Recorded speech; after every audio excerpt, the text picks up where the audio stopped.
Hello and welcome back to Wisdom in Action, the podcast where we explore what it takes to bridge the gap between knowing and doing, because that's where the real wisdom is born. I'm Oster Putninja, resilience coach and podcast strategist, and I created this space to have honest conversations with real experts to bring you practical insights you can apply, not just think about. Today, we are joined by Nick Gaylord, a creator of Our Dead Dads podcast, a show that normalizes conversations around grief, trauma, and loss, and creates space for others to process what they've lived through. What began as a way to navigate his own heartbreak has become a growing community where no story is too heavy and no one has to grieve alone. Nick, welcome to Wisdom in Action. Alistair, thank you so much for having me. It's a pleasure to be here. Yeah, I already enjoyed our pre-recording chat. So Definitely, me too. So to start us off, what is one piece of wisdom that changed everything once you started applying it? One piece of wisdom. Let's see. I think it would be that grief sucks and it's also very necessary. You have to find a way to process grief, and we all deal with it.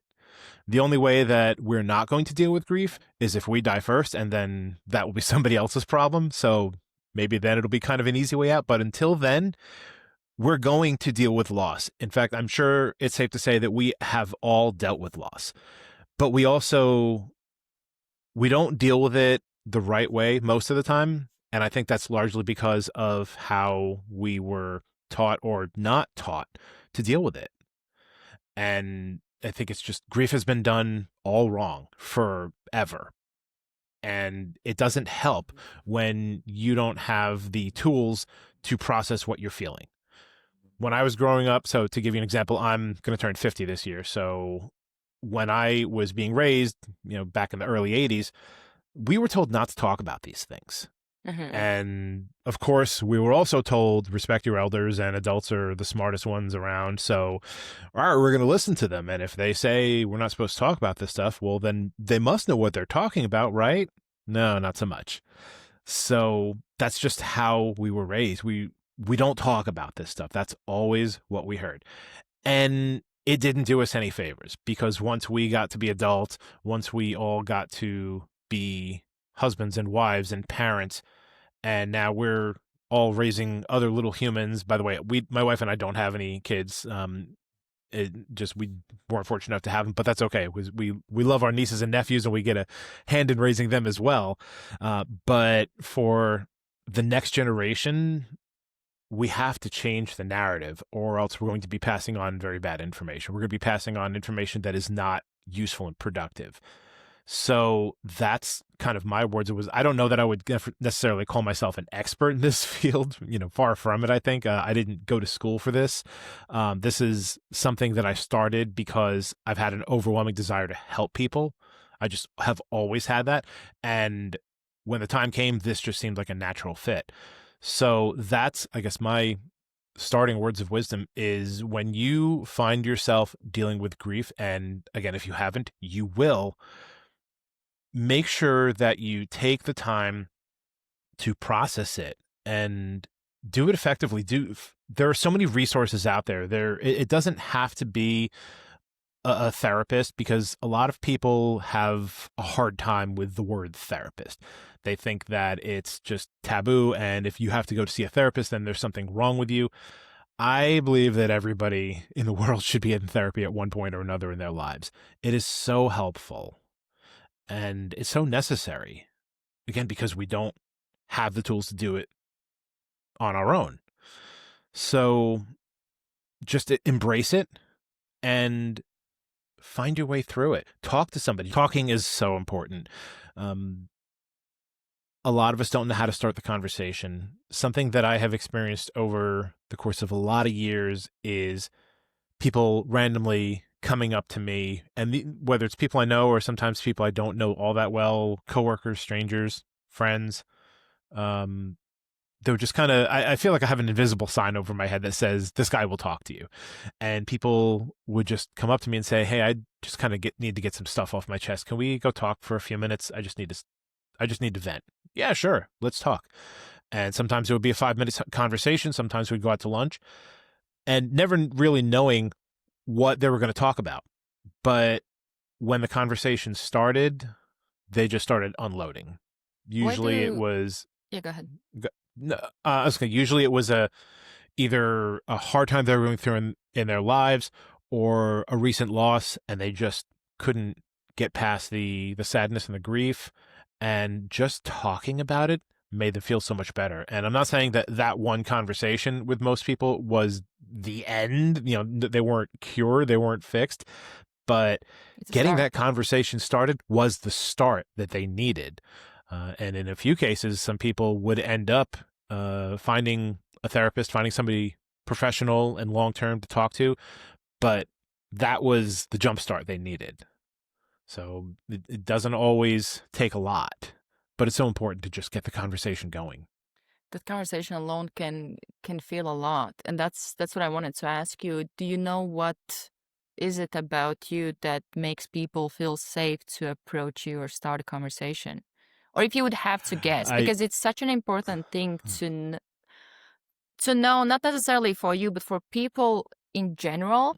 Is there Yeah. something that I can do to cultivate safe environment for people to feel safe to come to me or to share? Otherwise, it's hard to share.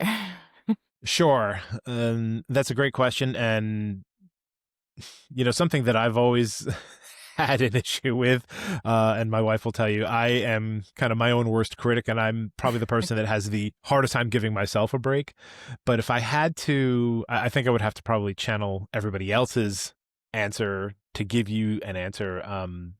You have to, I think people will see me as just kind and caring and compassionate and an easy person to talk to. And I believe that I am all of those things. But it's also hard for someone to say that without sounding like they're boasting about themselves. You just have to be It's a fact, willing. though. Yeah, I suppose it is. You just have to be willing to be there for somebody, to care enough to hold space for that person. Because again, we all go through crap in our lives, and sometimes somebody just needs a shoulder to lean on or an ear to talk into. It's not hard.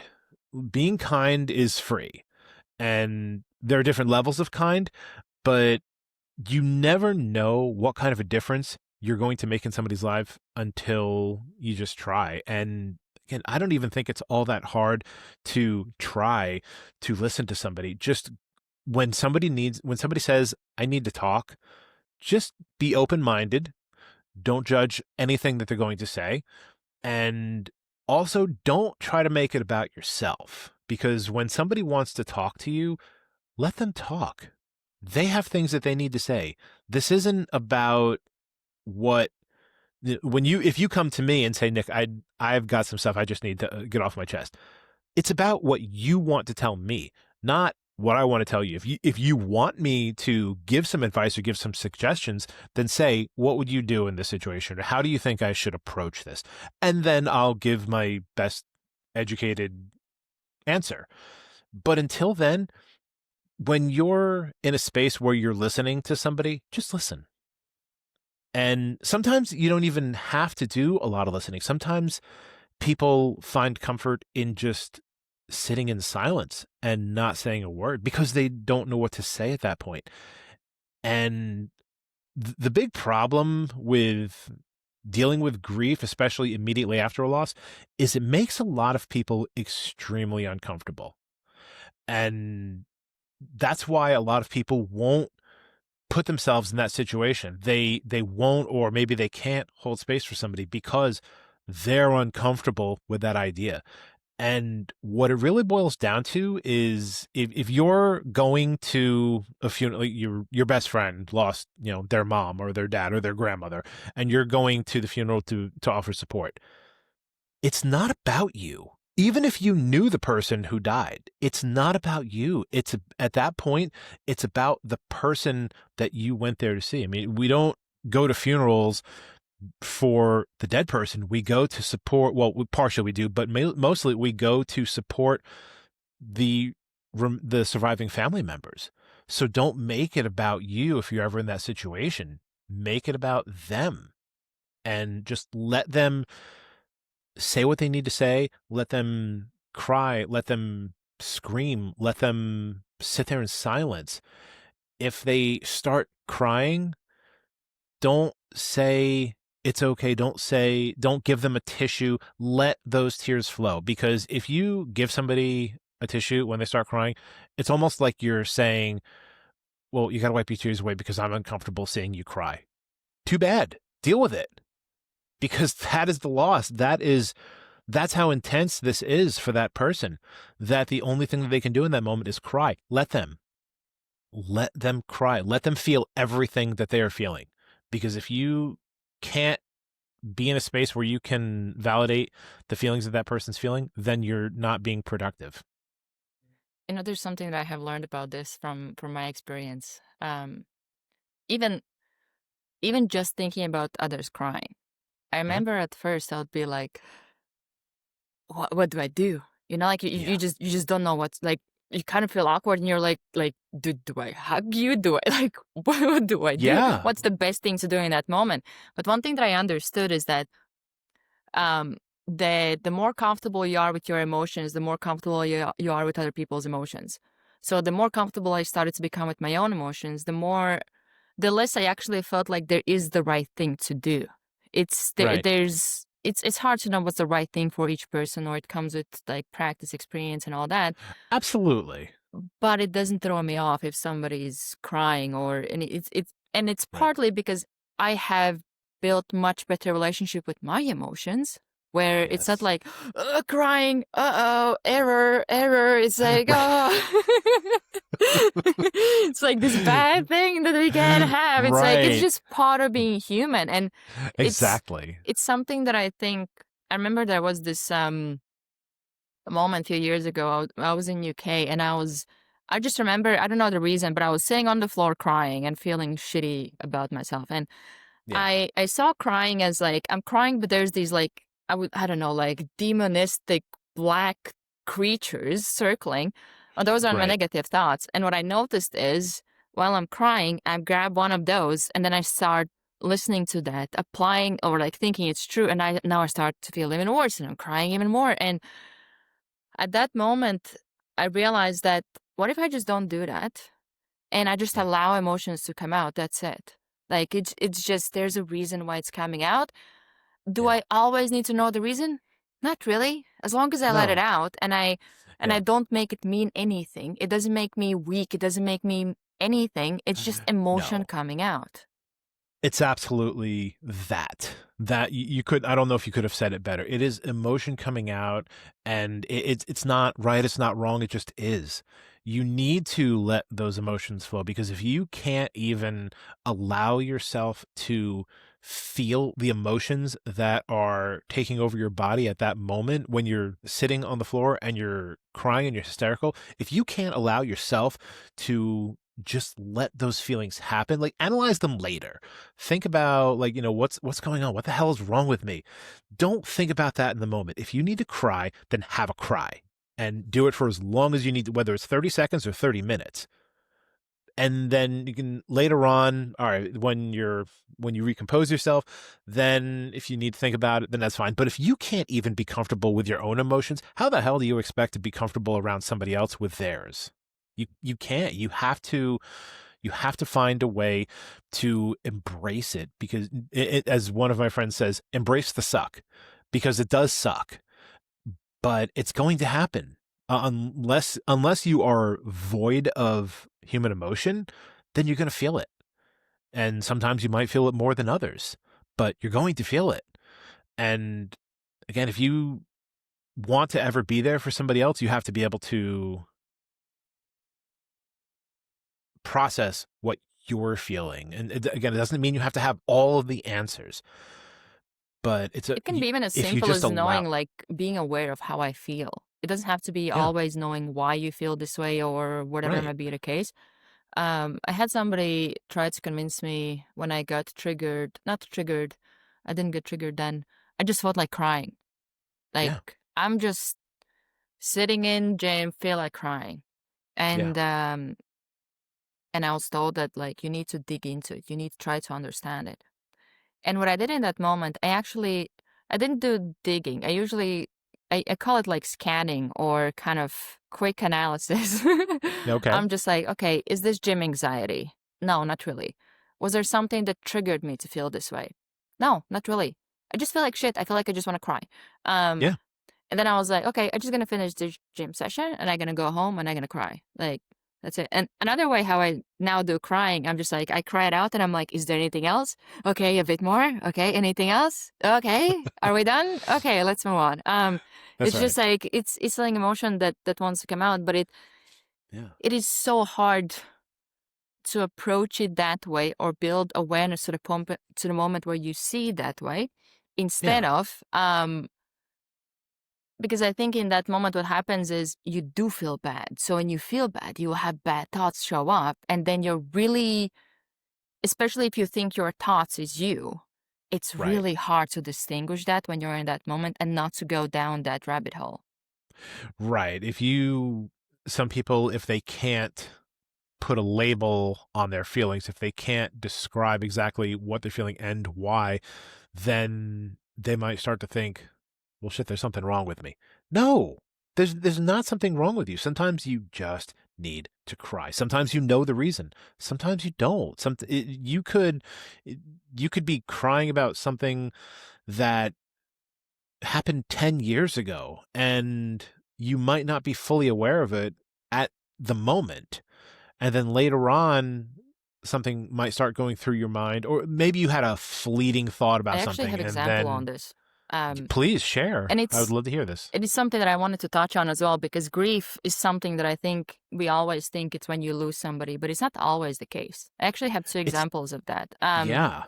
One is so I was playing basketball when I was growing up, and I didn't play Okay. for like 10 years. And Okay. last year I joined amateur league here, and I was so Okay. excited, and I was like, "Oh my gosh, like I have done so much work on myself. I don't feel anxious. I'm actually being present. I'm having fun."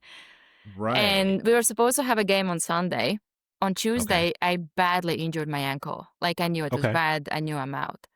And I Yeah. remember on the way home, I was walking towards the home, and I literally felt like I'm the little me is like just heartbroken. It's like I was looking so forward to this, and I was feeling sad that I'm like, I know that once I get home, I'm just gonna have a cry about it, and I'm gonna Yeah. grieve that because I really wanted to play, and I knew I was out for like a couple of months, and my team is Yeah. relying. I'm like the key player, and I'm like, I just can't play. I can't do anything. I Yeah. can't even the next day. I couldn't even walk.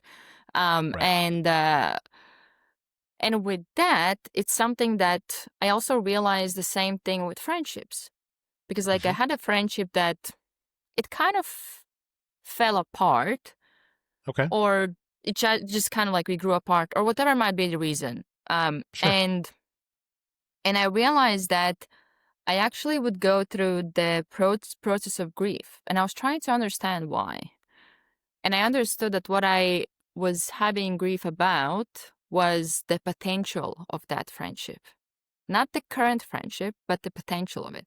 But even Yeah. that, it was like you go through that process of like logically, I'm good, just move on.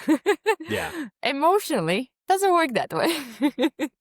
No, It it takes doesn't. time. And it does take time. And, those are great examples. And something that I would say to that is again, this is not the professional me. This is not me, the therapist, because I'm not a therapist. So we're not going to try to take for that approach. But what I have learned on my own, what I've learned in the course of this podcast, is what you experienced was a loss. You lost the ability to play basketball for a few months, and it was something that you were so passionate about and you were so looking forward to it, and you felt like you were I'm not going to say it's right or wrong to feel this way because it's what you felt, but you felt like you were letting your team down. Now, personally, I don't believe you were letting your team down, but it's not about what I believe. You had that thought in the moment, and that's what you were upset about. So, and whether it's even about if you were actually letting your team down, it is the loss of not being able to play basketball, something that you have loved and craved and were looking so forward to, and you've now lost that for months until Yeah. your ankle Not heals. even being able to And like exercise, which also is important part of like, exactly. yeah. Yeah. So this is real. This is what a lot of people have a hard time understanding. It's what I had a hard time understanding until I found myself in therapy, and not even just for my dad. Like years ago, my wife and I, so we've been married. We actually just hit 19 years married, and years Congratulations. ago, thank you. Years ago, we had a rough spot, and we found ourselves in marriage counseling, and we saw somebody for about a year, and there was so much that I learned then that anything that you're missing or that you no longer have, it is a loss and it deserves to be grieved and it needs to be grieved. Any kind of loss. We're not just talking about parents or siblings or grandparents or children. Anything can be lost. If it's a job, if it's a pet, if it's your life savings, your house, um, the love of a sport, the love of playing a sport, I mean, or not being able to go to the gym for 3 months because you screwed your ankle up. Anything like that. I mean, look, you and I both know that not being able to go to the gym for 3 months is not the end of the world, but it still It sucks. feels like it. And yeah, exactly. It does feel like, especially when you are going all the time, and then your doctor says, yeah, you need to stay off this thing for quite a Yeah, while. especially Then like you're, with exercise for me, like it's also for mental health. Like it makes me yes, feel good. And then from being able to like train, and I was also like at the time planning to do I was training for like hoping to do this year Ironman. So that takes a okay. lot of training and that sets me aside like for a few months, like sets me back. And I think big part of it also was that I don't think it's necessarily a part of my identity, but it's big part of my lifestyle. Just Yeah, being able to move and then just being like stuck to the couch. That's all you can right. do. Yeah.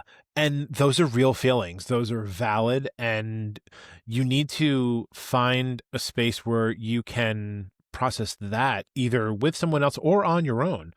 And if somebody is going to tell you you're being ridiculous, if somebody's going to say, It's a couple of months, fucking deal with it, move on. You'll be back in the gym before you It's like know one of it. the Like, worst things to what are you so, say. it is, yes, it is the worst thing to say. And You'll be this is where we fine. go. Right, you'll be fine. Don't worry about it. Shake it off. Rub some dirt on it.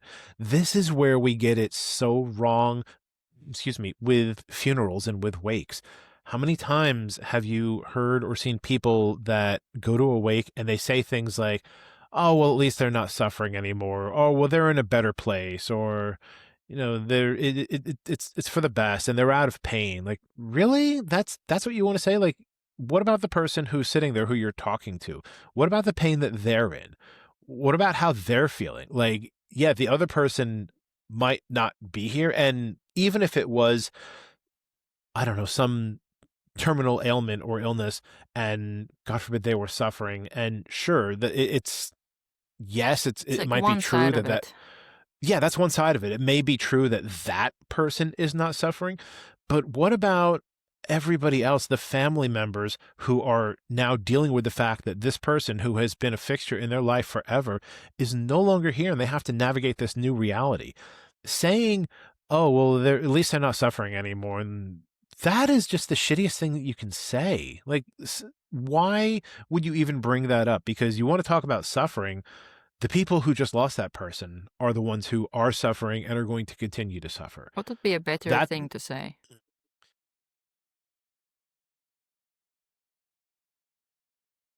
sometimes nothing, Yeah.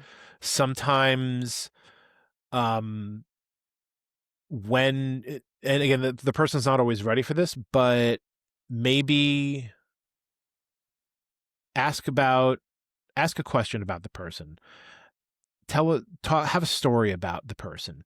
Think of a more positive time, because then even though it might be painful for the person at that moment to have a conversation like that, it also validates to the person that people still want to talk about them. Yeah. When people die, like when a person loses a family member, everybody's there for a few days. Everybody's at the house and everybody's bringing food and everybody's like, "All right, what can I do? Can I do this? Can I do this? Can I help out?"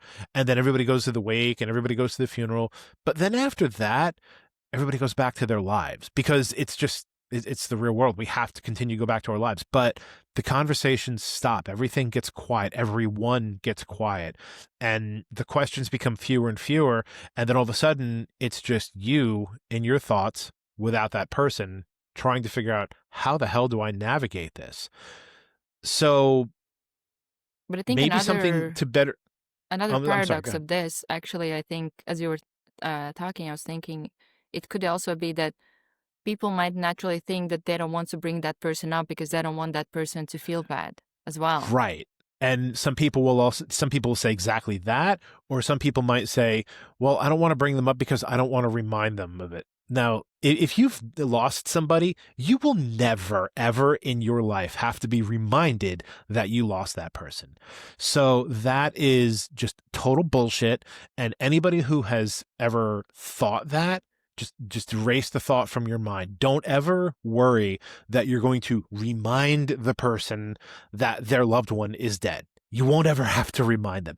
Instead, maybe just have a conversation, bring up a happy memory, or ask the person, tell me something about so and so. What was your favorite memory of them? Tell me about, what do you remember when you were a kid? Because it promotes thoughts. And yes, it might also bring up tears, but it's going to keep the conversation going. It's going to keep it's a new memory.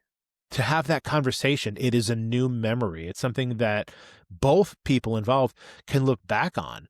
And if more of those conversations can continue, then you keep the person's name alive. You keep their memory alive. You keep them relevant. And that's what a lot of people struggle with, is when a person dies, people stop talking about them. Not always, but largely. And again, that's that mentality when I grew up, is it's time to move on. It's time to turn the page. It's bullshit. It's not time to turn the page. Yes, life goes on and the world continues to turn and the sun will rise and the sun will set and we have to go to work and we have to do our job, and all of those things are true. And we can still honor the memory of the person who's gone. There's no reason to stop talking about them. If you have a conversation about somebody who's gone, you're not living in the past. You are honoring their memory. You are keeping their memory alive. I mean, I don't know like what loss you've experienced in your life, but whether it's parents or grandparents or aunts and uncles, do you just blanket stop talking about them because they're gone? No, you might not talk about them every minute, but if you have a thought about them at some point, then you're going to want to bring it up. And whether you talk to one of your friends or one of your siblings or your best friend or another family member, it's all okay. You can keep doing it, and you should keep doing that. Everybody should. It's actually something that I had I have like interesting experience with that. Like I lost my grandfather and Hmm. it was right before I moved to the UK. Okay. And I remember at the funeral, I realized, I think especially when the pastor was talking, I was like, I didn't really know him. Like it's like it's your grandpa and all that, but we didn't really have that many conversations, or they would Yeah. be kind of vague, or it would be like it was this, always like a thing. Whenever we would go Yeah. visit them, how's school? So he would always ask, how is school? Or like, how's basketball and all that, but school was always priority.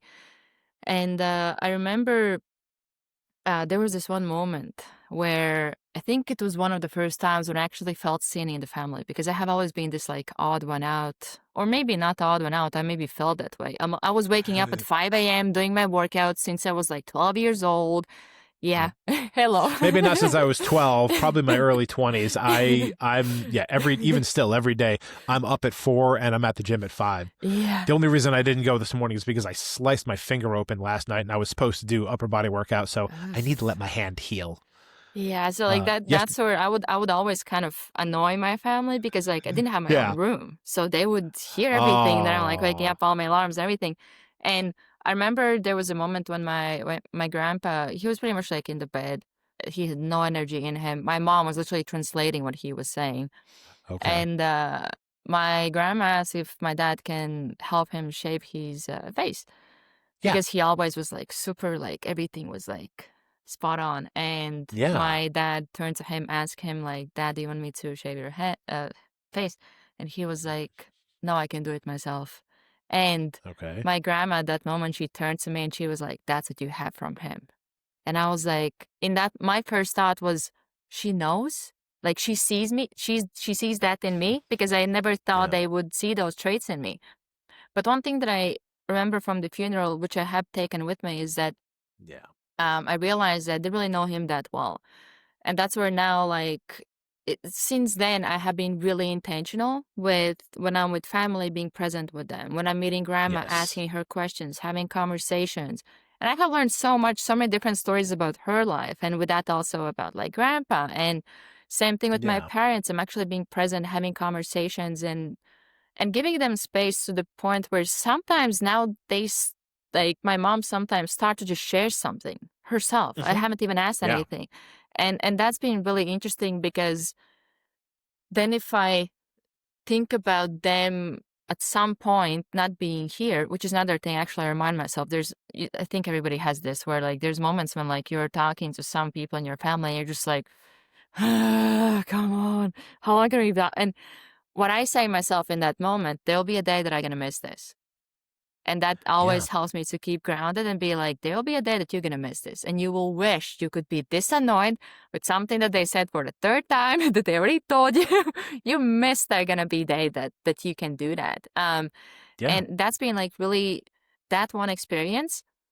When I think about if at any moment right now I would lose somebody in my family for whatever reason, I don't think I probably would have some regrets, but I would feel proud that I was present and I was actually, I felt like I got to know them. I actually was Right. there to connect with them, Yeah. which came from that experience at my grandpa's funeral.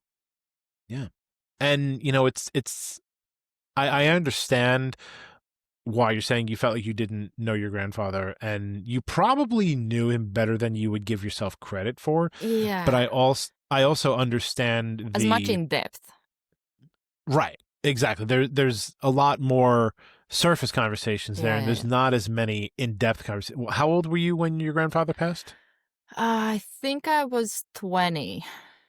Okay, so at the age of 20, we're not exactly in the business and in the mindset of having in-depth conversations with two generations older than us. And it's not a bad thing. It's just the way that we It's just are. life.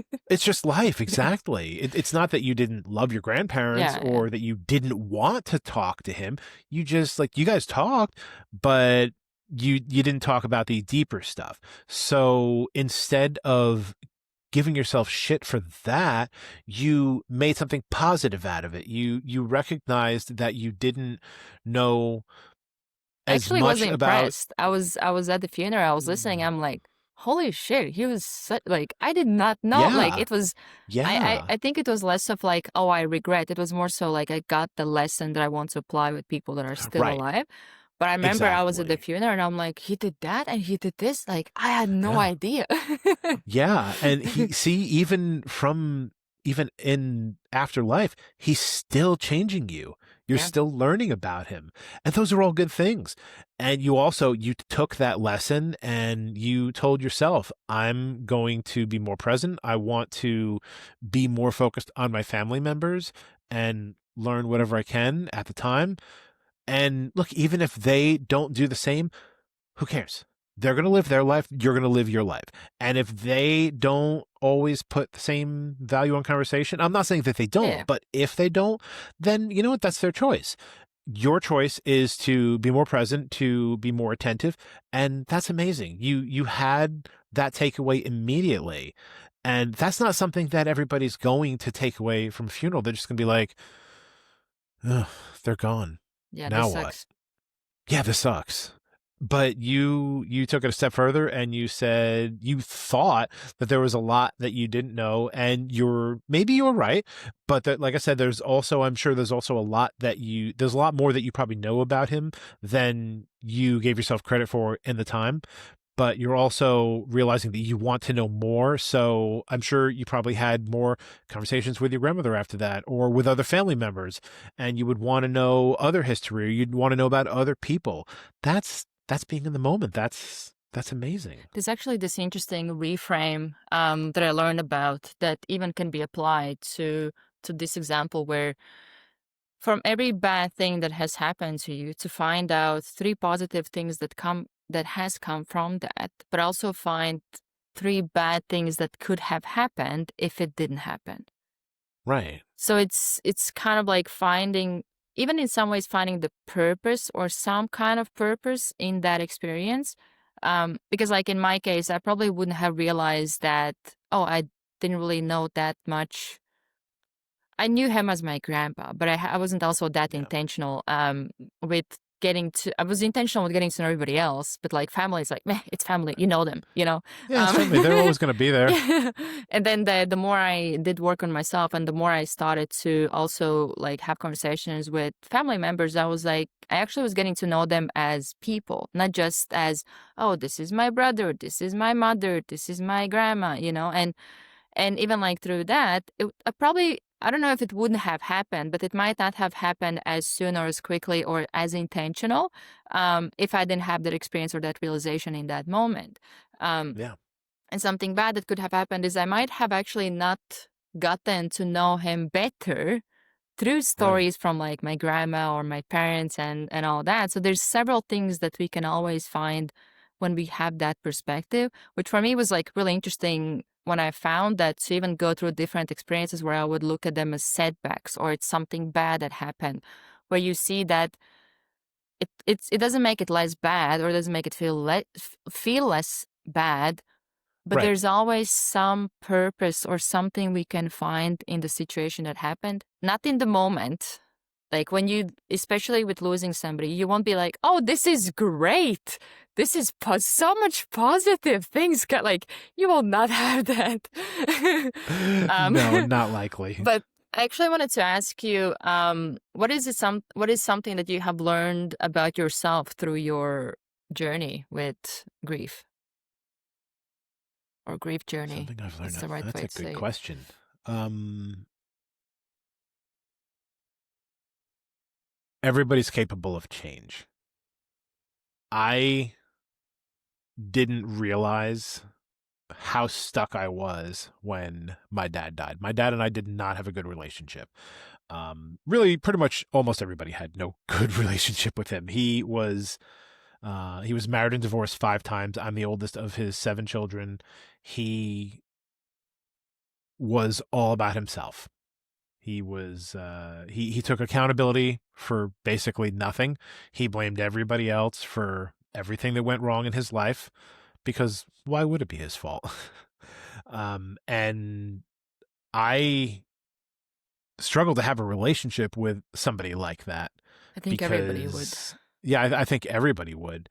And I, I mean, I dealt with a lot of shit with my dad, and I would also say if anybody's interested in knowing some of the stuff I dealt with, then please go find Our Dead Dads podcast wherever you can find podcasts. It's everywhere. Listen to episode 1 because that's me telling why I started this podcast and basically a lot of the story with my dad about the shit that I went through and why I feel that this topic is so necessary. When he died, well, let me step back for a second. Before he died, I kind of made a deal with myself a long time ago that I was not going to walk away from him. I was not going to abandon him, regardless of how disgusting he treated everybody. I That I actually wanted to be the shows bigger. a lot about your character. That's a few people have said that, so thank you. I hope it is, a good thing. I mean, I didn't do it for, to kind of build up my character. I did it because he needed it. I mean, but honestly, he needed it more than we needed it. And I knew that, and all of my siblings knew that. So we tried to do the right thing, and we did. We took care of him for probably the last 10 years of his life when he wasn't able to take care of himself. First when he wouldn't, and then when he couldn't. And we did what we needed to do. And when he died, I basically, like, my assumption for years before he died is that his death will not change my life. Like, I'm Which not also would make getting. sense with your backstory with the experience. Yeah, absolutely. And for years, I just figured, like, I'm not. There's not very much meaningful coming out of this relationship. And so that's probably why I thought when he dies, it's not going to change my life all that much. And what I realized after, for like probably months after he died, I thought I was fine. And then probably like 4 or 5 months later, I'm starting to get angry. I'm starting to have a lot of crap that I don't know how to get out. And it wasn't, I'm not saying I wasn't ever sad, because I was. I mean, he was my dad. I loved my dad, and he is one of the two people who's responsible for me being here. Um, but he was also a son of a bitch. He was just a miserable human being for most of the time that he was alive. And I don't know why. I will never, if I live to be 1,000, I will never understand why he was the way he was, why he just treated people like shit, why he was a bigot, why he was so racist, why he treated people mostly with so much disregard and just so much disgusting rhetoric. I don't know why. And I don't know if I don't know if I necessarily want to. One of the great mysteries of life, just trying to understand how the human mind works. I think the best thing but that it sounds quite narcissistic, like traits. But he totally was a narcissist. Yeah. So I actually had like that client that I told you about. She made I was just going through that video yesterday. She had video with Tim Ferriss where he was explaining narcissism in detail, like how it starts, what's the reasons and everything. But at the same time, even if you understand it, the best thing that you can do is not to pass it along, or not to engage with it, or not to. It's kind of like the only thing that you can do, which is something that I see actually a lot of my generation go through, because our generation probably is closest out of survival mode, where we go through a lot of generational trauma healing and all that. And a lot of times it's like, why me? Why do I have to do that? It's like, right. You can't choose it, but the best thing you can do is to make sure that you don't pass it along and you go through that hard stuff that healing is. Well, that's the problem. Is I wasn't necessarily passing my trauma on. I was kind of deflecting it, and I was deflecting it toward everyone else. I was getting angry for no explainable reason. I was getting pissed off with my coworkers, with my wife. Nobody did anything wrong. There was no reason. And there was no reason for it. And like one day, I don't know, my wife and I were having a conversation, and I don't know, she said something that for some reason just rubbed me the wrong way. And I don't remember what it was, but I'm sure it wasn't even that bad. And I just kind of snapped back at her. And rather than throw it back at me, she said, I think you need to talk to somebody. Like she saw it long before I did.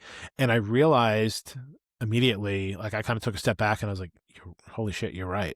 It was all of the anger that I didn't have a way to get out toward my dad, even though he had been gone for months. Because I mean, I would find myself like when I was driving to work or just kind of alone in my thoughts, I'm almost like having a one-sided conversation with him, just saying like, you scumbag, how could you do this? How could you do this to this person or to me or to whoever? And of course, I'm not getting any answers, which was largely like when he was alive. And I think that was frustrating because there was no accountability. And at this point, like at least when he was alive, if I had something to say to him, I could say it. Whether or not he responded or how he responded was a different story. But at least there was a person to say that to. Now, there's nowhere.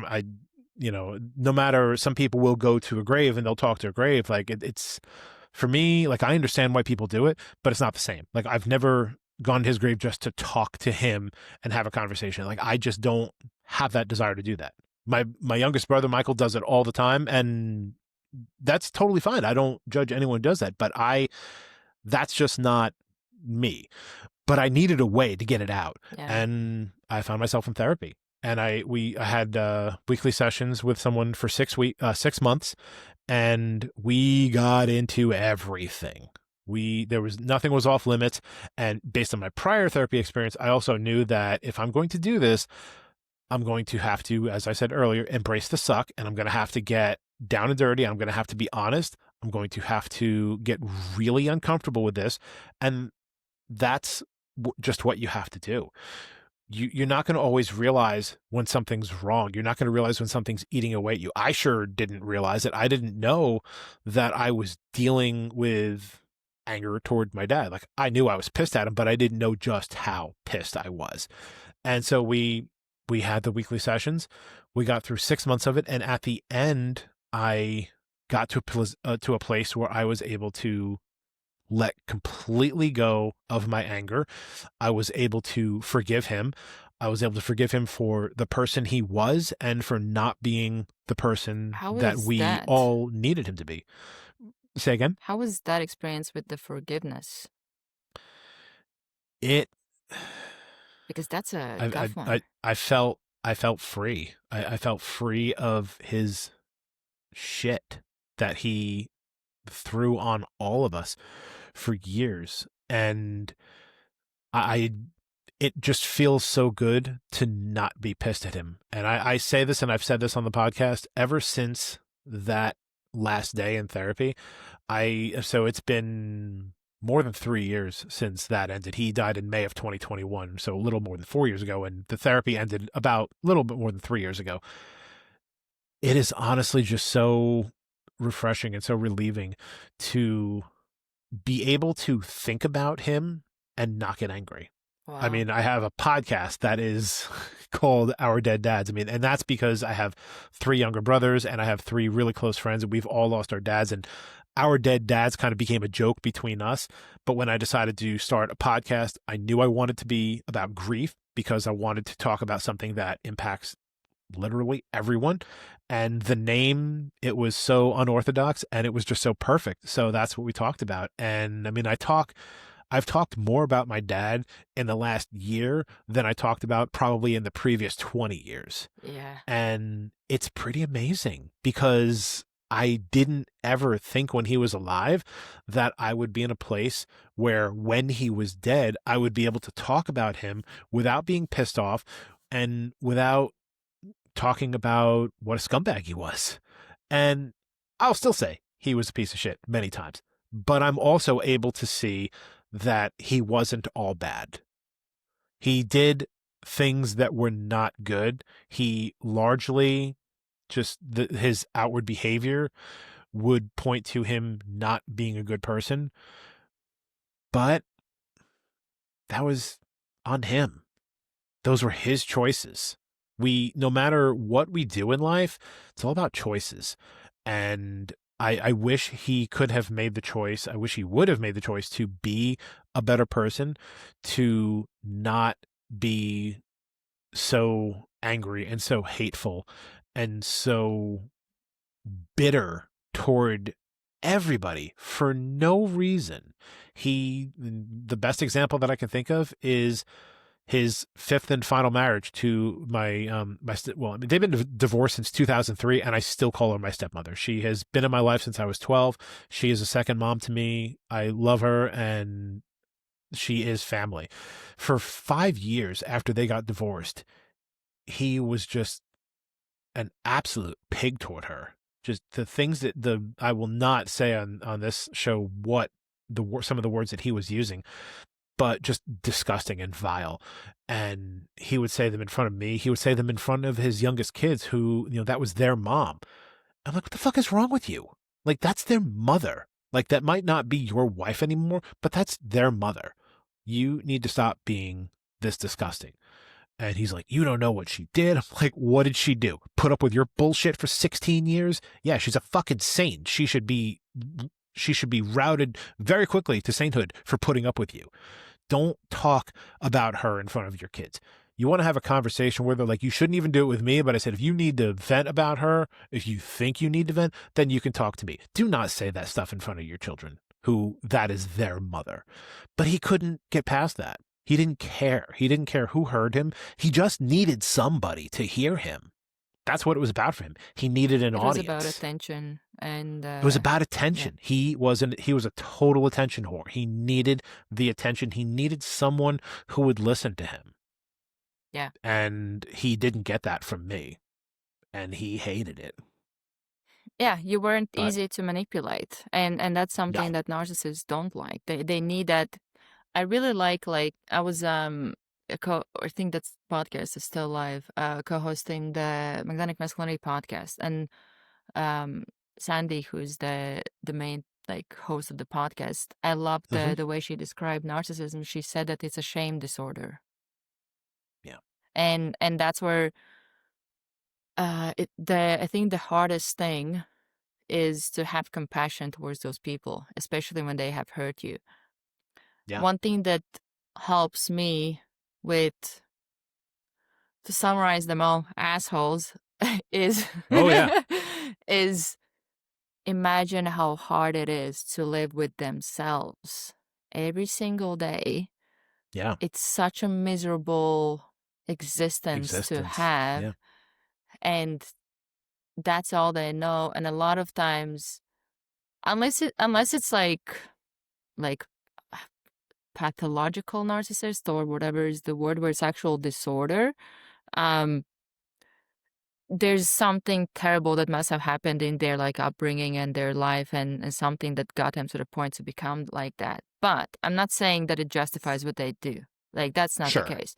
But it's something that I think it's such a hard topic, because especially with people that you actually have to live with them. You can't just like cut them out or remove them from your life. You have Yeah. to have them in your and if you're in a situation where you even, how was that? I'm really curious. How was What's that? that to take care of somebody who is literally a piece of shit based on Um. description? How It. uh, that Yeah. is like Yeah. That's a great question. It sucked. It was for so. It 10 was a. years as well. Yeah.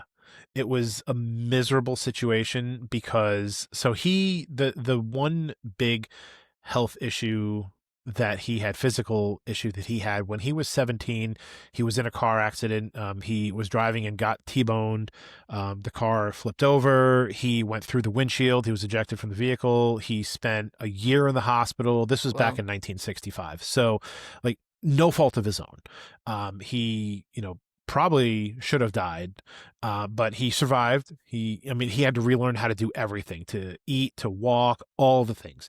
And when he was finally released from the hospital, like the doctor said, like, you're good. But he also said, you better hope that in the future down the road, there is better medical care, because like you're fine right now. Like his hip was broken, his pelvis was shattered. And he said, at some point, this is probably going to catch up with you. So hopefully the medical care in 30, 40 years is better. So that was when he was 17. By the time he was he also, before I was even going to get to the hip, when he was 46 or 47, he broke his ankle. Total freak thing.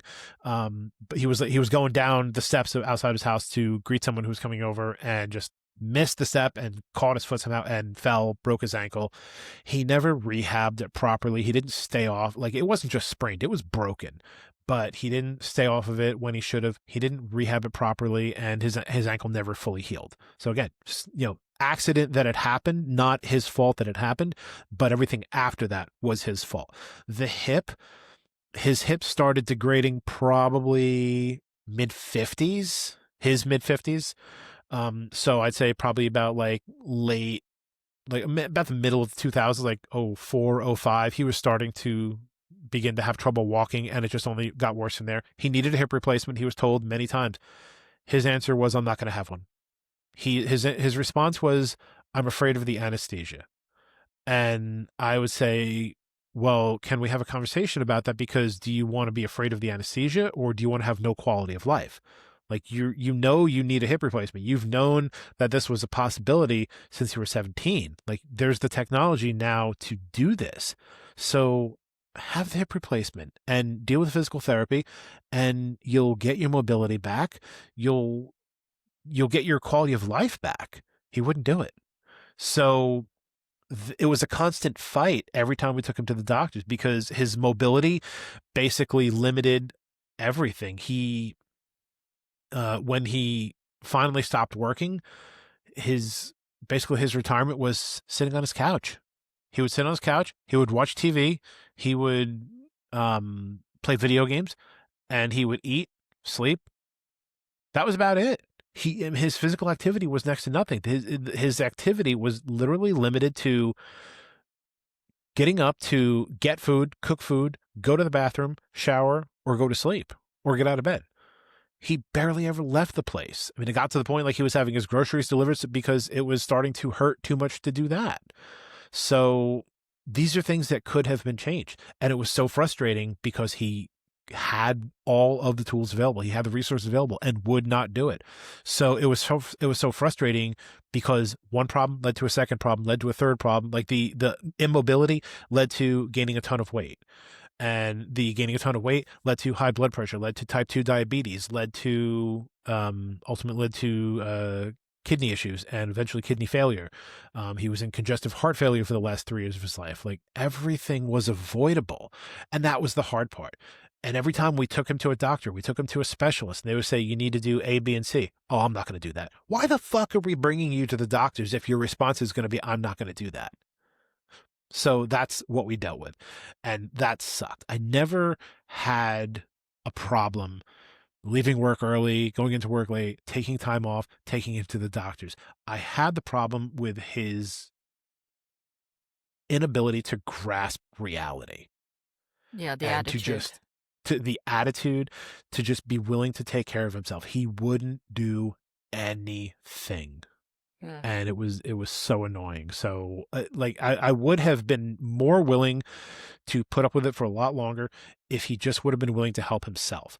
But when you're dealing with somebody who's the smartest person in the room and is going to also say, I'm not going to do this, you're wrong, blah, blah, blah, then, I mean, he was an x-ray technician for 37 years, but he wasn't a doctor. Like he had a lot of medical knowledge, but I also say the people in the medical field sometimes make the worst patients.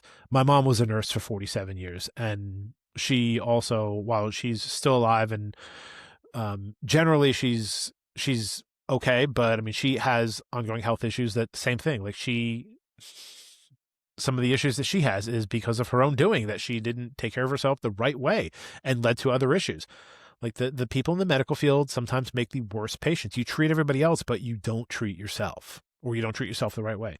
So that sucked, honestly. Taking care of him in that situation. I mean, at one point multiple points, but when he was getting ready to be divorced from my stepmother, so that house that he lived in was his parents' house. He got the house after his parents died, and they were married for 16, my mom and my stepmom and my dad were married for 16 years. So when the time came for divorce, her name was on the house. They put a ton of money into it. So they owned the house together. He could not buy her out of it. He wanted me to help him buy her out so that he could keep the house. I said, you're out of your fucking mind. I'm not helping you. And this is before I was married. I was 27 or 28. He didn't talk to me for almost a year because he blamed me for him losing the house. No, Dad, your five divorces is what have led you to this Yeah, point. that's a pattern there. Yeah. There's one but common denominator there. Yeah, exactly. And he couldn't ever see that common denominator. So I know that was a long roundabout answer, but it all comes back to he couldn't do the right thing. He couldn't take care of himself. It He does couldn't show just be a how good human. frustrating it is to be around that. And it's Yeah. not like, oh, I was around that person for like a year. It's like you're like, that's your parent. Well, if you can call it a parent. Yeah. But it's something that I think it's partly also why I like to have those conversations, because it's like, oh, I was there, now I'm here. But it's like you don't see the whole journey. Like it's Right. years, it's decades going through that, and it does add up. It does affect you. And Yeah. there is a weight that comes with that, even like what you worked through in the therapy. Like you didn't work through like few years. It was everything. This was, that's why I say, and I would say to your listeners and even to you, if you ever find yourself with 45 minutes to kill, if you ever want to hear an interesting story, listen to episode 1 of the podcast, because I get into a lot of stuff in that episode. And I did it because I wanted to kind of set the bar for everyone else who was going to come on and talk about it. But I also, it's a show about grief and trauma and loss. So it sucked to have to talk about it, but It was very necessary, and it's a lot of people have used eye opening as the way to describe that, saying, "Oh my God, I can't believe that!" Like, they couldn't believe either that I had that going on and nobody ever knew it, or a lot of people would say, "This sounds like so much of the shit that I went through in my life," and I really people would say, like, I thought Yeah, it they was can me. I connect with can't. you. They can connect, exactly, and Yeah. that's what my podcast is about connection and community, because we all have the stuff, but who's willing to talk about it? Last two questions I have for you. I feel like you could talk forever. Yes. First one is, what are top 5 lessons you have learned from people that have come on the podcast, conversations that you have had on the podcast? Oh boy. Um, it's too early to make me think hard. I'm gonna overload my one working neuron. Some lessons that I have learned. Well, I think one of the lessons I would repeat from earlier is everybody is capable of changing. Um, for all the reasons that we've already described. Uh, don't. Uh, I think a lesson is that you shouldn't underestimate the power of therapy and the power of conversation. When I was in school, nobody, if any of the kids in school were ever in therapy, we never knew about it. Now, half the kids have a therapist. Um, Most of them need them. Some of them I'm not so sure, but most of them definitely. If they have therapists, it's because they need them. Most of the adults that have a therapist, they need them too. Every once in a while, I think somebody just needs to be smacked around a little bit, but I'm kidding, of course. Don't underestimate the importance and the necessity and the power of therapy and conversation. Even if it's not with a therapist, it will change so much more than you can imagine prior to starting. What's another good lesson? Let me think. Over 1 year Embrace the podcast. There's What's that? probably plenty of over 1 year of Yeah, podcast. and with over a year, and I mean, I've released 55 episodes, and I've got probably another 10 or so in the bank that I haven't released yet. Um, Embrace the suck. I know I said it again before, but I mean, that's a really good lesson. Embrace the suck, because we all deal with it. We all have it in our lives. It doesn't mean that it has to control our lives. It doesn't have to be what identifies us. A shitty relationship with my dad doesn't have to be what I identify with, or it doesn't have to be what I identified with. It happened, and it was part of my story. But I didn't create a podcast because I wanted to say, well, I had a shit dad. I created a podcast to say I had a shit dad at times, but I also had a good dad.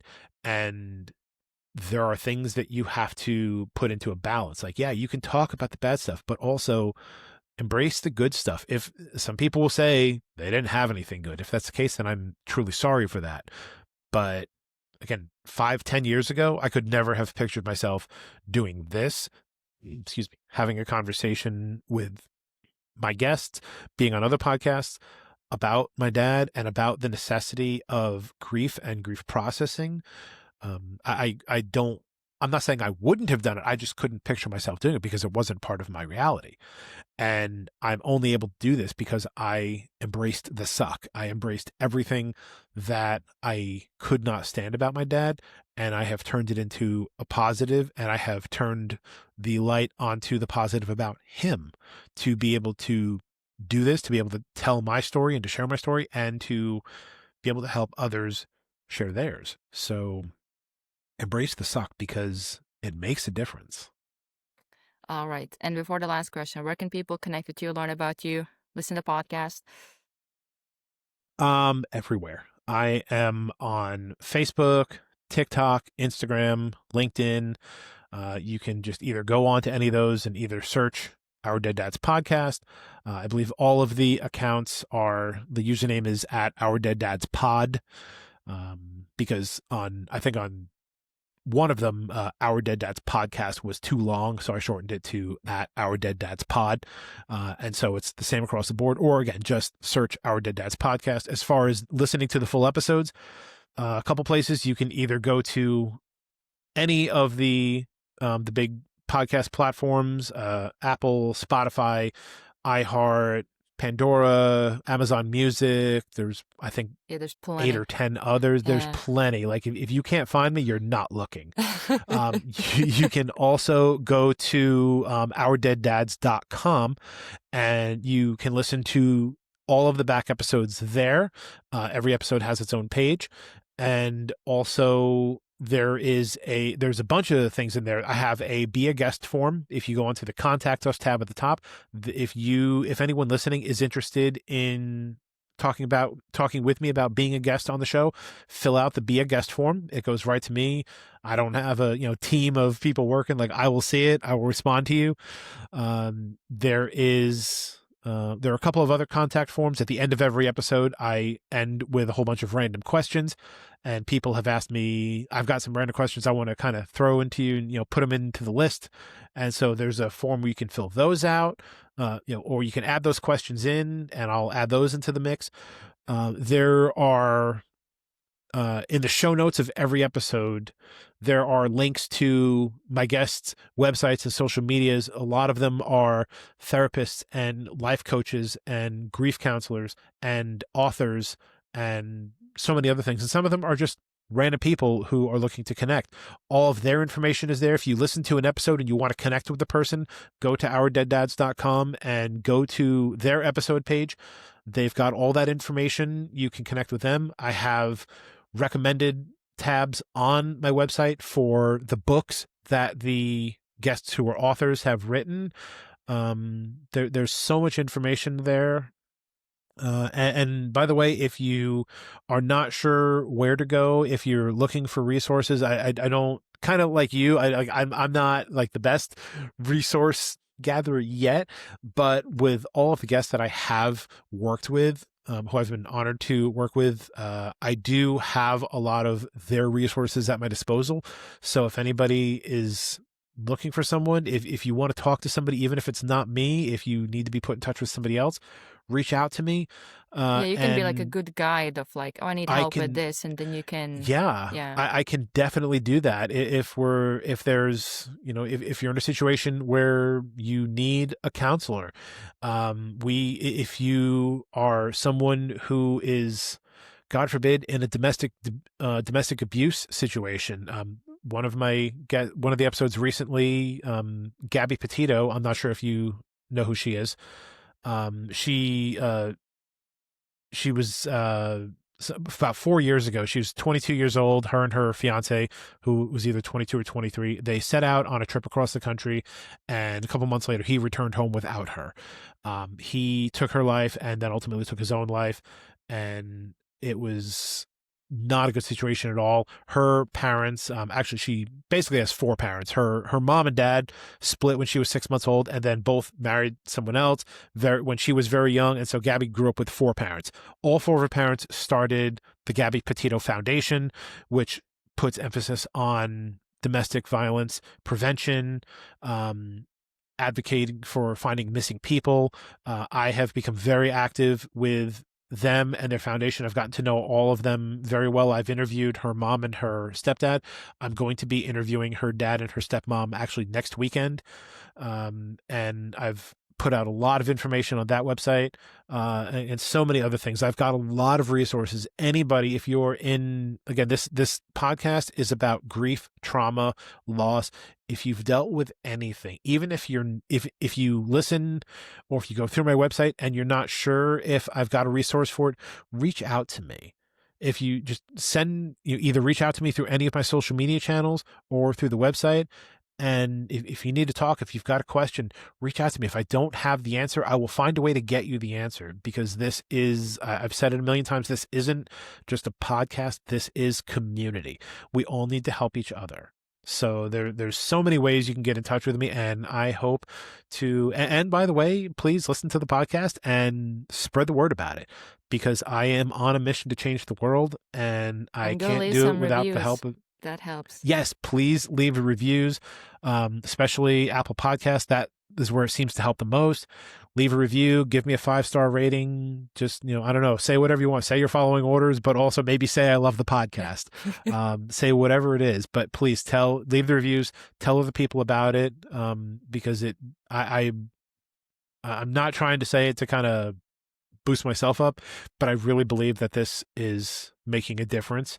And I believe that because of what I've been told from my guests, from other listeners who have just reached out to me. I mean, one of the guys I interviewed was a guy that I've known since junior high school. He's 50 now. He lost his dad when he was 5 and has been dealing with grief for his entire life. After the interview dropped, his mom, who I have never met, reached out to me on social media, and she sent me such a long, heartfelt, sweet message just thanking me for having this platform and for putting out that interview, saying that there was so much stuff that she never knew because he didn't talk about it. He didn't know how to talk about it because, men just don't always have that ability. But she was so grateful, especially for men. And she was so grateful to me for interviewing him and for him for putting that out there. So, I mean, this helps. This makes a difference in so many lives. So look, it's not a sexy topic. It's not sports. It's not politics. It's not true crime. It's not the hot button but issues that's exactly that people. why it needs to be talked about. Yes, that is exactly why I'm doing it. And that's exactly why this needs to be talked about. As I said, I am on a mission to change the world. And I have a lot of plans coming up in the next year or so. Like year 1 was the building year. Year 2, I've been saying, is the make shit happen year. Ooh. There's a lot of things that I can't get into yet because things are kind of still happening in the background. But when the time comes, it will be out there. And all I can say is look out for it. Buckle up and hang on because big things are going to be happening. I'm not stopping until I have made a massive impact. And even then, I'm not going to stop. And it's not about getting famous or anything like that. It's about, I want the podcast to spread because the more it spreads, the more people I can help. And for me, it is all about helping people. I love it. All right, last question I have for you. Yes. Oh, I thought that was the last question. That's before last one. Last one is, what is one piece of wisdom you're still learning to live?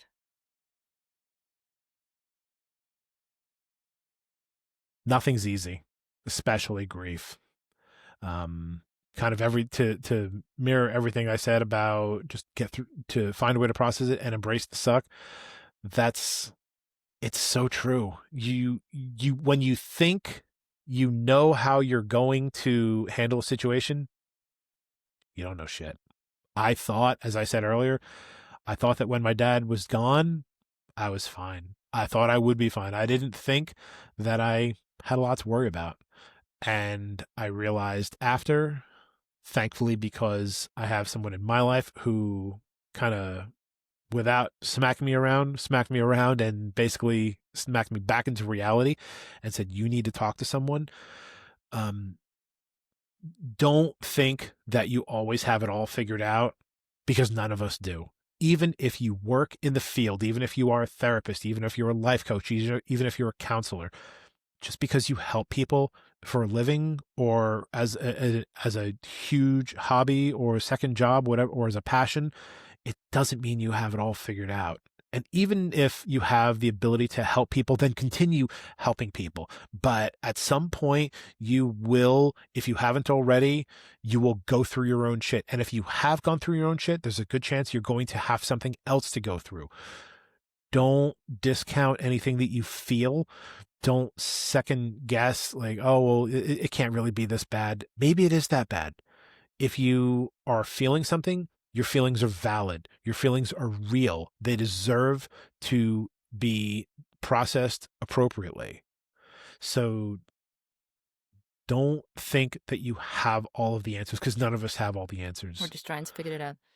We're trying to figure it out and embrace the community, embrace your friends, your family, whatever resources you have. And even if you don't know where to get resources, reach out to me, reach out to Austria, reach out to whoever you know and say, like, where can I get this? How can I do this?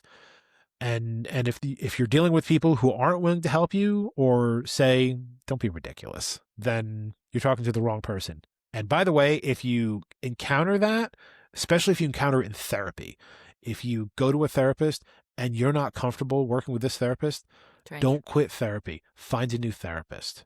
Because I'm not saying, like, we had that with our situation years ago with me and my wife. We were with one person. I'm sure he's a perfectly good therapist. He wasn't right for us. So we found somebody else, and she changed our world. So don't give up. Do not give up on yourself. Don't give up on anybody else, because you're too valuable for that. We all are. Well, Nick, thank you for coming on and sharing your wisdom. This was really insightful and really important conversation to have. So I'm glad that even though you had to go through a lot of, well, the word that comes to my mind is shit, but hardships, challenges, all that.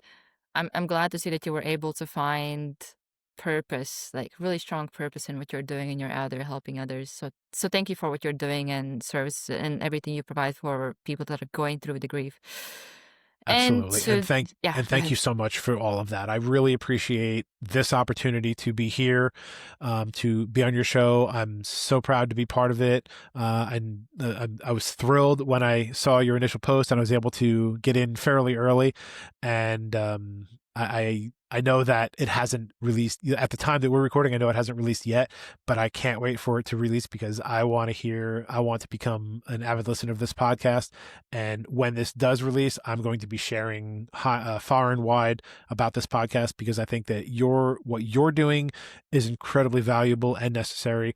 And I hope to play a small part in getting the word out about you, because what you're doing needs to be heard by everybody. And thank you for doing this, and thank you for having me here. Thank you. And to other listeners, if you want to be on a podcast, there will be information below. And if you want to start a podcast or need help managing your podcast, there will be information below as well. Thank you for tuning in, and we'll see you in the next episode.